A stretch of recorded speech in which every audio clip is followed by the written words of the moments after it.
Technically, the measure being considered Tuesday night is a vote of no confidence in Sheppard acting as both the fire chief and fire marshal. Richmond currently lacks a separate fire marshal position. Beckles and Martinez want city officials to update the job specifications for fire marshal and look into the staffing levels at the department's fire prevention division. Many of us on the city council don't believe that we're living in a city where we can afford to have these two huge responsibilities be on the shoulder of one person, said Beckles. The city council has no power over such staffing decisions. Beckles said the proposal is aimed at convincing city officials to make changes, but she's aware that it carries no official weight.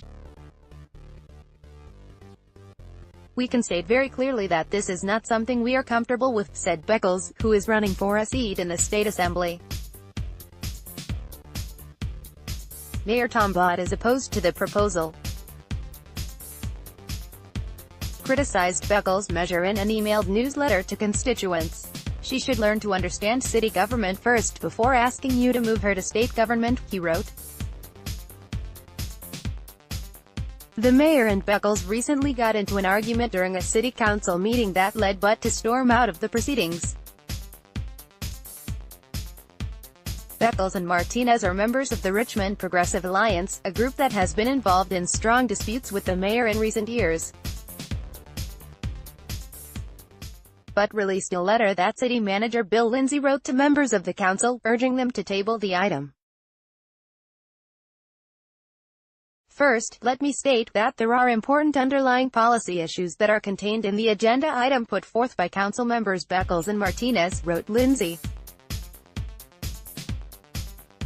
"Because these issues are important, it is most unfortunate that they have been framed as an unfounded personal attack on the fire chief." Lindsay, who is stepping down later this year, noted that the city council has already determined that the fire marshal job should be a standalone position and that the city's human resources department has begun the process of recruiting for it. He also said the council could review staffing level issues as it discusses the city's upcoming budget. "The issue about the city's scrutiny of Chevron should be addressed separately," he said.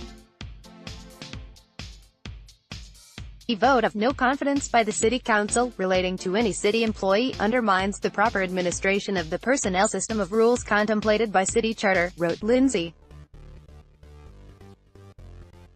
Sheppard has yet to respond to a request for comment.